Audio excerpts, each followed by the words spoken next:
کہ عموماً ہم سے پوچھا جاتا ہے بار بار کہ بھئی یہ آپ حضرات امیر المومنین پر ایسا ایمان رکھتے ہیں اور ایسی توصیف کرتے ہیں اور ایسی مداحی کرتے ہیں، اگر یہ سب کچھ درست ہے تو پھر قرآن مجید میں حضرت علی کا نام کیوں نہیں آیا؟ تو میں اس کے دو جواب عرض کیا کرتا ہوں، اور اس میں سے پہلا جواب یہ ہے کہ جب بھی کوئی آپ سے کہے کہ قرآن مجید میں علی کا نام کیوں نہیں آیا، کہیے کہ قرآن مجید میں علی کا نام کہاں نہیں آیا۔ کیوں نہیں آیا کا محل ہی نہیں ہے، کہاں نہیں آیا۔ کوئی سورہ خالی نہیں ہے جس میں علی ابن ابی طالب کا نام موجود ہے۔ بس یہ کہ جو شخصیت جتنی بڑی ہوتی ہے اس کے نام بھی اتنے زیادہ ہوتے ہیں۔ بے قرآن مجید میں کہیں علی ابن ابی طالب کا نام صراط مستقیم ہے، کہیں امام مبین ہے، کہیں صالح المومنین ہے، کہیں کتاب ہے، کہیں ذکر ہے، کہیں نور ہے۔ اور ہمارے یہاں قرآن مجید میں کتنے نام ہیں، اور جہاں کہیں متن میں سورے میں نظر نہ آئے وہاں کم سے کم بالکل شروع میں دیکھ لیجئے سورے میں بسم اللہ ہے کہ نہیں ہے، پورے قرآن مجید۔ اب فرق صرف اتنا ہے، یہ سب ذوقیات تک محدود نہیں ہے بات، یہ حقائق قرآنیہ کی بات ہے۔ جو اہل علم ہے وہ سمجھ جائیں گے اس کا فرق۔ ذوقیات تک بات نہیں ہے صرف، یہ حقائق قرآنیہ ہیں، یہ حقائق قرآنیہ ہیں۔ تو جناب امیر المومنین کے بہت سے نام ہیں قرآن مجید میں، مشکل ہے گننا و حصر کرنا کہ کتنے نام ہیں علی کے قرآن میں۔ اب دیکھیے، نوجوانوں کے لیے اور بچوں کے لیے مثال دے رہا ہوں، بڑوں کے لیے نہیں۔ ایک شخص کے ایک سے زیادہ نام ہو سکتے ہیں، جیسے کہ اچھا یہی مثال پہلے بھی دی تھی، کیا بتاؤں، یہی ذہن میں اور زبان پہ پھر آ رہی تو وہی دے دوں، کوئی حرج نہیں ہے۔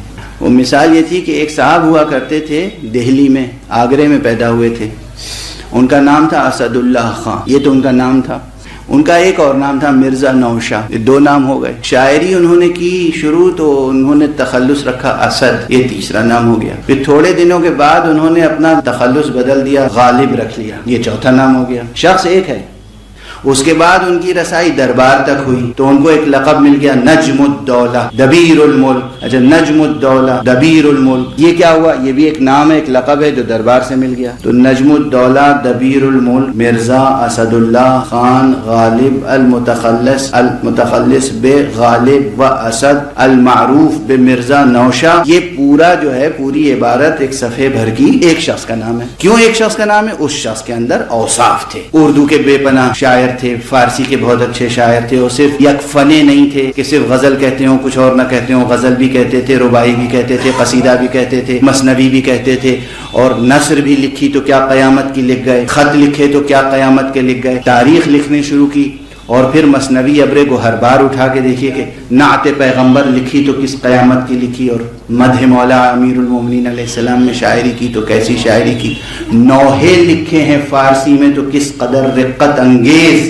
اور درد انگیز نوحے لکھے ہیں کہ مولانا الطاف حسین حاجی نے فرمایا ہے غالب کی پوری شاعری میں، اردو فارسی کے پورے ذخیرے میں غالب کا سب سے بہتر اور سب سے مضبوط اور پرشکو فن کے اعتبار سے وہی کلام ہے جو مدح و رسائے اہل بیت میں۔ یہ مولانا حالی کی گواہی ہے۔ بہرحال تو ایک شخص کے نام ایک سے زیادہ ہو سکتے ہیں اگر اس میں اوصاف و صفات و کوالٹیز زیادہ ہوں۔ کجا غالب بادہ خار، کجا غالب اکبر آبادی ثم دہلوی۔ اب کجا کے بعد کہنے کی گنجائش نہیں، اس لیے حجاب لایا جائے بیچ میں، بلا تشبیہ، بلا تشبیہ۔ کجا وہ ذات گرامی، وہ ذات گرامی، وہ پیکر نور، وہ آدم نوری، آدم خاکی نہیں، آدم نوری۔ اور میں آدم نوری اس لیے کہہ رہا ہوں کہ پیغمبر صلی اللہ علیہ وآلہ وسلم اور امیر المومنین علی ابن ابی طالب علیہ السلام کا ارشاد گرامی ہے، انہوں نے فرمایا کنت نبیا وآدم بین الماء والطین، اور انہوں نے فرمایا وکنت ولیا وآدم بین الماء والطین۔ وہ فرماتے ہیں میں نبی تھا اس وقت جب آدم ابھی آب و گل کے درمیان تھے، یہ فرماتے ہیں میں ولی تھا اس وقت جب آدم آب و گل کے درمیان تھے۔ تو جو آدم خاکی سے پہلے ہو وہ آدم نوری ہی ہو سکتا ہے، آدم خاکی تو نہیں ہو سکتا۔ یہ شخصیت، یہ ذات گرامی، اس میں کسی شک کی گنجائش نہیں ہے کہ صفات میں اسی درجہ کمال پر ہیں جس درجہ کمال پر حضرت مصطفیٰ صلی اللہ علیہ وآلہ وسلم۔ لیکن اس وقت جو گفتگو ہے وہ یاد رکھیں پورے قرآن مجید میں ایک کلمہ کوثر ایسا استعارہ ہے، میں علماء کے درمیان عرض کر رہا ہوں جو شب و روز ادبیات سے سروکار رکھتے ہیں، اگر تفسیر سورہ کوثر شروع کی جائے تو سب سے پہلے یہ سمجھنا پڑے گا کہ لفظ الکوثر یہاں پر استعارہ ہے۔ کہیں کہیں عبارت یہ قطعیت کے ساتھ بولتی ہے، پکارتی ہے کہ یہ استعارہ ہے، لیکن عجیب و غریب استعارہ ہے۔ الکوثر کے معنی کیا ہے؟ کثرت سے فعل کے وزن پر ایک مبالغے کا صیغہ ہے، الف لام کے ساتھ استعمال ہوا ہے. اس کے معنی یہ ہیں کہ یہاں پر جب الکوثر کہتے ہیں تو کیا معلوم ہوتا ہے؟ علم کثیر یا کرم کثیر یا شجاعت کثیرہ یا صبر کثیر، کون سی صفت ابھر کے سامنے آتی ہے؟ بس یہ معلوم ہوتا ہے کہ تمام صفات اس ذات میں کثرت سے پائی جاتی ہیں اور کوئی ایک صفت دوسری صفت پر غالب نہیں آتی، کوئی ایک رنگ غالب نہیں آتا. یعنی جو کیفیت کلمہ اللہ کی ہے وہی کیفیت کلمہ محمد کی ہے، وہی کیفیت کلمہ الکوثر کی ہے. کیا شان ہے جناب فاطمہ زہرا. اور بس یہاں پر آپ کہیں گے یہ غلو کر رہے ہیں اور قیاس آریائیاں کر رہے ہیں اور سخن بسترانہ باتیں ہوئی، تو لغت اور ادب کے حوالوں سے باتیں کر رہے ہیں، شاعرانہ باتیں ہیں. بس سنبھل کے ایک حدیث گرامی سن لیجئے جو آج تک 35-40 برس کی اپنی ذاکری کی عمر میں نے کبھی یہ حدیث کہیں نہیں پڑھی تھی، یا کل قم میں پڑھی ہے یا آج یہاں آپ کے سامنے عرض کر رہا ہوں. حدیث صحیح السند ہے، حدیث صحیح السند ہے، اور کس سے ہے؟ حضرت امام جعفر صادق علیہ السلام. خدا کی قسم کیا متن ہے، خدا کی قسم کیا متن ہے. بہت سی حدیثیں مناقب و فضائل حضرت زہرا میں مشہور ہیں، معروف ہیں اور آپ سنتے رہتے ہیں. فاطمۃ بضعۃ منی اور من آذاہا فقد آذانی، بہت سی حدیثیں، بہت سی روایتیں، بہت سے واقعات ہیں جو شب و روز آپ سنتے رہتے ہیں. جب بی بی تشریف لاتی تھیں تو جناب رسالت مآب کھڑے ہو جاتے تھے، اپنی جگہ بٹھاتے تھے. جناب رسالت مآب بی بی فاطمہ زہرا کی پیشانی پر اور ہاتھوں پہ بوسہ دیتے تھے. اور فرمایا یہ تمام فضائل آپ سنتے رہتے ہیں، کوئی چیز نئی آپ کے لیے نہیں ہے، لیکن شاید یہ متن نیا ہو. جو وسائل الشیعہ کی 7ویں جلد میں ہے، وہ بھی وہاں پر جہاں تسبیح حضرت بی بی فاطمہ زہرا کا تذکرہ ہے. دیکھیے یہ جو آسان عمل بتائے گئے ہیں آپ کو، آسان ہیں مگر معمولی نہیں ہیں. آسان ہیں معمولی نہیں ہیں. انہیں خفیف نہ سمجھیں، انہیں ہلکا نہ سمجھیں. یہ لطف لطیف کبریا ہے کہ اس نے آسان عمل تعلیم فرمایا ہے. مثلا اب یہ جملہ پھر کہہ دوں، یہ تیسری بار کہہ رہا ہوں، صرف تیسری بار. یہ جو آپ حضرات صلوات پڑھتے ہیں، اس کی عظمت و اہمیت معلوم ہے کیا ہے؟ خدا کی قسم یہ صلوات کلمہ فقہی اعتبار سے، حقیقت شرعیہ کے لحاظ سے جو ایک لفظ صلاۃ کا کلی مفہوم ہے، اس لفظ صلاۃ کے مصادیق میں سے ایک ہے. یعنی یہ بھی حقیقتاً صلاۃ ہے، فقہی معنی میں، شرعی معنی میں صلاۃ ہے. صلاۃ ہے. جس طرح یہ 5 وقتوں کی نماز کو آپ صلاۃ کہتے ہیں، اسی طرح یہ صلوات ایک جملہ جو آپ ادا کرتے ہیں یہ صلاۃ ہے. مگر اس کی آسان اتنی ہے کہ وضو بھی شرط نہیں ہے، عظیم اتنی ہے کہ اور نمازیں تو کسی کے بھی پیچھے ادا کی جا سکتی ہے، کوئی بھی امام ہوتا ہے. یہ وہ صلاۃ ہے جو خدا کی امامت میں ادا ہوتی ہے. تو آپ یہ یاد رکھیں کہ یہ صلوات کتنی عظیم حقیقت ہے، حقیقت معنویہ، حقیقت عرفانیہ، حقیقت شرعیہ، اور اس کی تاثیر کتنی ہے. بس میں ایک جملے میں عرض کر کے آگے بڑھ جاؤں تاکہ اسے آپ کسی بھی اعتبار سے خفیف نہ سمجھیں. یہ میں نے کیوں کہا کہ ہر نماز تو کسی کے بھی پیچھے پڑھ سکتے ہیں. خدا نے خود اعلان فرمایا، عجب انداز ہے. قرآن مجید میں از اول تا آخر کتنے احکام ہیں؟ کوئی گن کے بتا سکتا ہے؟ عبادات سے لے کر معاملات تک، اول عبادات سے لے کر آخر معاملات تک کتنے احکام ہیں قرآن مجید میں. لیکن ہر حکم اس انداز سے کہ تم کرو، نماز تم پڑھو، اقیم الصلاۃ تم نماز پڑھو، آتوا الزکاۃ تم زکات دو، کتب علیکم الصیام تمہارے اوپر روزہ واجب قرار دیا گیا ہے تم روزہ رکھو، للہ علی الناس حج البیت اللہ کے لیے واجب ہے، اللہ کا حق ہے کہ تم جاؤ حج کرو. اول عبادات سے لے کر آخر معاملات تک جتنے بھی احکام ہیں سب میں یہ کہ وہ حق ہے، وہ صمد ہے، وہ رب ہے، وہ خالق ہے، وہ معبود ہے. وہ حکم دے رہا ہے، ہم مخلوق ہیں اور عبد ہیں، بندے ہیں. وہ حکم دے رہا ہے ہمیں کرنا، تم کرو تم کرو تم کرو تم کرو. قرآن مجید میں واحد یہ حکم ایسا ہے جو اس شان سے آیا ہے، دیکھو میں یہ کرتا ہوں، میرے مقرب فرشتے یہ کرتے ہیں، تم بھی یہ کرو. اس کے معنی ہے کہ یہ واحد وہ صلاۃ ہے جس کا امام خود اللہ سبحانہ ہوا تعالی، اس کی امامت میں یہ صلاۃ ادا ہوتی.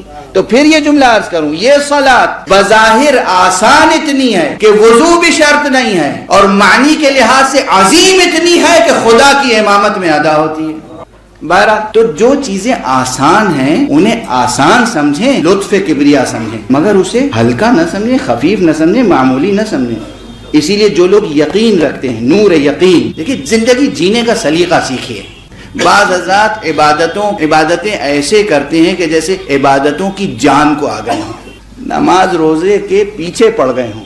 کچھ نہ یاد رکھیے گا تو یہی یاد رکھ لیجیے، ایسی عبادت، اور پھر ان عبادتوں پہ ناز کرتے ہیں، فخر کرتے ہیں، ذکر کرتے ہیں، جگہ جگہ اٹھتے ہیں، بھائی میں دیر تک نہیں بیٹھ سکتا، مجھے جانا ہے، اگر دیر تک بیٹھ گیا تو مجھے پھر نماز شب چھوٹ جائے گی میری۔ بھائی نماز شب اس لیے واجب ہوئی ہے، اللہ نے کہا ہے کہ خاموشی سے تنہائی میں مجھ سے آ کے ملو۔ آپ کس نے کہا کہ آپ اعلان کرتے پھر رہے ہیں؟ تنہائی میں ملاقات کے لیے بلایا، آپ اعلان کرتے پھر رہے ہیں، طرح طرح سے اپنے نیکیوں کا تذکرہ، اپنے اعمال کا تذکرہ، اٹھتے بیٹھتے، کھانے پہ بیٹھے نہیں زیادہ نہیں کھائیں گے اس لیے کہ زیادہ کھا لیں گے تو پھر نماز کے لیے آنکھ نہیں کھلے گی۔ تو اس طرح نماز روزے کو ادا کرتے ہیں جیسے نماز روزے کی جان کو آ گئے۔ اجل دیکھیے حضور کے اصحاب میں سب سے بڑا عارف کون تھا؟ سب سے بڑا عارف سلمان فارسی۔ رسول اللہ صلی اللہ علیہ وآلہ وسلم نے ایک مرتبہ پوچھا اپنے اصحاب سے کہ تم میں سے کون ہے جو ہمیشہ روزے رکھتا ہے؟ سب خاموش۔ جناب سلمان نے کہا میں۔ کہ تم میں سے کون ہے جو روزانہ پورا قرآن ختم کر کے سوتا ہے؟ سب خاموش۔ جناب سلمان نے کہا میں۔ حضور نے پوچھا کون ہے جو تم میں سے پوری رات عبادت کرتا ہے، پوری رات نمازوں میں گزارتا ہے؟ سب خاموش۔ جناب سلمان نے کہا میں۔ اچھا اب ظاہر ہے کہ جیسے آج کل مولویوں میں ذاکروں میں آپس میں ہوتی ہے نا، یہ کیا ایک دوسرے کے خلاف کام کرتے رہتے ہیں۔ مولویوں کی ذکر اس لیے کیا کہ میں خود مولوی ہوں، مومنین کے اوپر میں کیوں اتہام لگاؤں، الزام لگاؤں؟ میں اپنے عمل کا محاسبہ کر سکتا ہوں نا، تو میں خود اپنی ذات پہ طنز کرنا زیادہ بہتر سمجھتا ہوں دوسروں پر طنز کرنے سے۔ تو ایک دوسرے کو برداشت نہیں کر پاتے، ایک دوسرے کی خوبی نہیں سن سکتے، ایک دوسرے کی تعریف نہیں سن سکتے، ایک دوسرے کا وصف برداشت نہیں ہے، اور یہ پرانا مرض ہے۔ یہ وہاں بزم پیغمبر میں صحابہ میں بھی تھا، جن کے لیے ہم کہہ دیتے ہیں رضی اللہ تعالی اجمعین، وہاں بھی یہ مشکل تھی۔ جیسے ہی جناب سلمان نے کہا کہ میں یا رسول اللہ، تو فوراً ایک صاحب اٹھے، ان کا یا رسول اللہ میں نے اکثر راتوں کو سوتے دیکھا ہے اور یہ کہہ رہے ہیں کہ میں رات بھر عبادت ہمیشہ کرتا ہوں۔ حضور نے کہا ہاں ٹھیک ہے، مسکرائے، تبسم فرمائے۔ حضور تو تبسم فرماتے تھے، اس آفتاب نور کا تبسم بھی کیا تبسم ہے۔ ایک صاحب اور اٹھے، یہ بالکل صحیح کہہ رہے ہیں یا رسول اللہ، یہ صرف راتوں کو سوتے ہی نہیں، ہم نے تو اکثر دن میں کھاتے دیکھا ہے۔ وہ کہتے ہیں میں ہمیشہ روزہ رکھتا ہوں۔ تیسرے صاحب اٹھے، انہوں نے کہا کہ میں نے بہت کم قرآن پڑھتے دیکھا ہے انہیں، اور یہ آپ کے سامنے دعویٰ کر رہے ہیں کہ ہمیشہ میں پورا قرآن ختم کر کے سوتا ہوں۔ معلوم ہے ان گلوں شکووں کے بعد، ان اعتراضات کے بعد حضور نے کیا فرمایا؟ کیا عظیم جملہ ہے، کہا تم میں سے کون ہے لقمان جیسی عقل و حکمت رکھنے والا جو سلمان کی باتوں کو سمجھ سکے؟ تم میں سے کون ہے لقمان جیسی حکمت اور عقل رکھنے والا جو سلمان کی باتوں کو سمجھ سکے؟ اور کہا سلمان ذرا تم خود ہی اپنی باتوں کو سمجھاؤ۔ جناب سلمان نے فوراً کہا یا رسول اللہ، آپ جو فرماتے ہیں مجھے اس پر پورا یقین ہے۔ آپ نے فرمایا تھا جو شخص وضو کر کے سو جائے اللہ اسے تمام شب نماز پڑھنے کا اور عبادت کرنے کا ثواب عطا کرتا ہے۔ جب سے آپ نے فرمایا ہے میں ہر شب نہیں سوتا مگر وضو کر کے، مجھے یقین ہے کہ میں رات بھر عبادت کرتا ہوں۔ دیکھیے یقین، عمل ہلکا ہے، عمل آسان ہے مگر معمولی۔ یا رسول اللہ آپ نے فرمایا تھا جو ہر مہینے میں شروع میں، وسط میں، آخر میں 3 روزہ رکھ لے، گویا وہ اللہ اسے عطا کرتا ہے کہ پورے مہینے اس نے روزہ رکھا۔ جب سے آپ نے فرمایا ہے میں ہمیشہ اول و وسط و آخر روزہ رکھتا ہوں۔ اور یا رسول اللہ آپ نے فرمایا تھا جو شخص 3 مرتبہ سورہ اخلاص کی تلاوت فرمائے، سورہ قل هو اللہ، اسے اللہ ختم قرآن کا ثواب عطا کرتا ہے۔ جب سے آپ نے فرمایا ہے میں پابند ہوں، اس لیے میں یقین رکھتا ہوں کہ میں جب بھی سوتا ہوں تو قرآن ختم کر کے سوتا ہوں۔ آپ غور فرمائیں، یہ گفتگو محضر پیغمبر میں ہو رہی ہے، سرکار رسالت وہاں آپ کے سامنے ہو رہی ہے، یعنی جو آسان عمل آپ کو بتائے گئے ہیں انہیں آسان سمجھیے، لطف حق سمجھیے، لطف کبریا سمجھیے، عطاء رب سمجھیے، معمولی نہ سمجھیے، بے اثر نہ سمجھیے، خفیف نہ سمجھیے۔ ان اعمال میں بے انتہا تاثیر ہے۔ اگر یہ چیزیں پیش نظر رہیں نا تو پھر زندگی کی معنویت عجیب ہوگی، معنویت، نورانیت، کیفیت۔ ایسے ہی آسان اعمال میں سے ایک ہے تسبیح ہے، حضرت بی بی فاطمہ زہرا سلام اللہ۔ ہر مومن، ہر جوان، ہر بچہ تسبیح سے واقف ہے۔ تسبیح 34 مرتبہ اللہ اکبر، 33 مرتبہ الحمدللہ، 33 مرتبہ سبحان اللہ۔ ائمہ اطہار سے روایتیں ہیں کہ ہم اپنے بچوں کو جس طرح نماز تعلیم کرتے ہیں اسی طرح تسبیح فاطمہ زہرا تعلیم کرتے ہیں۔ اچھا اب اس کے اثرات و آثار کتنے، اب اس وقت ظاہر ہے وہ سب عرض نہیں کر سکتا، اس لیے کہ یہ سب پوری تقریر ایک جملہ معترضہ ہو گئی ہے۔ میں جہاں ٹھہرا ہوا تھا، آپ کو ٹھہرایا تھا، وہاں سے آگے بڑھ گیا ہوں، منتظر ہوں گے کہ میں وہ ادھورا جملہ پورا کروں۔ تو بہرحال تسبیح کے باب میں جو حدیثیں ہیں وسائل الشیعہ میں 7ویں جلد میں، وہاں ایک شخص آتا ہے امام صادق علیہ السلام کے پاس۔ اب اس فقرے کی سنگینی یہ علماء پروردگار ان کو سرفراز رکھے، ہمیشہ ان اماموں کا احترام ہمیشہ بلند رہے اور ان کے افادات اور افادات سے آپ حضرات فائدہ اٹھاتے رہیں ہمیشہ۔ تو یہ سمجھ سکتے ہیں کہ کیا جملہ ہے۔ ایک شخص آیا حضرت صادق علیہ السلام کے پاس، اس نے کہا آقا کچھ تعلیم کیجئے، کوئی دعا تعلیم کیجئے۔ اکثر یہ ہوتا ہے نا، اکثر لوگ مجھے یہ مشکل ہے، یہ مسئلہ ہے، یہ درد ہے، یہ دکھ ہے، تعلیم کیجئے۔ علماء کے پاس آتے ہیں، وہ امام کے پاس آیا ہے، مجھے کچھ تعلیم کیجئے، دعا۔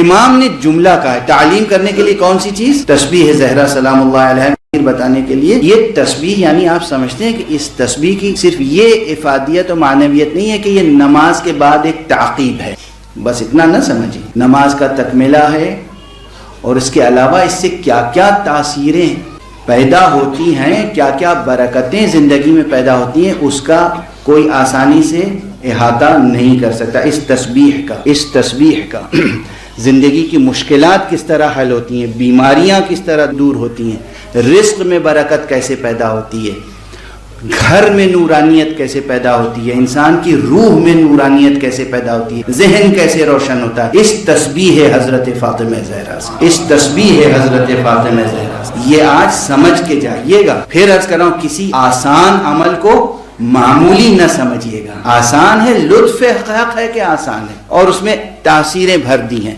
حق سبحانہ و تعالیٰ۔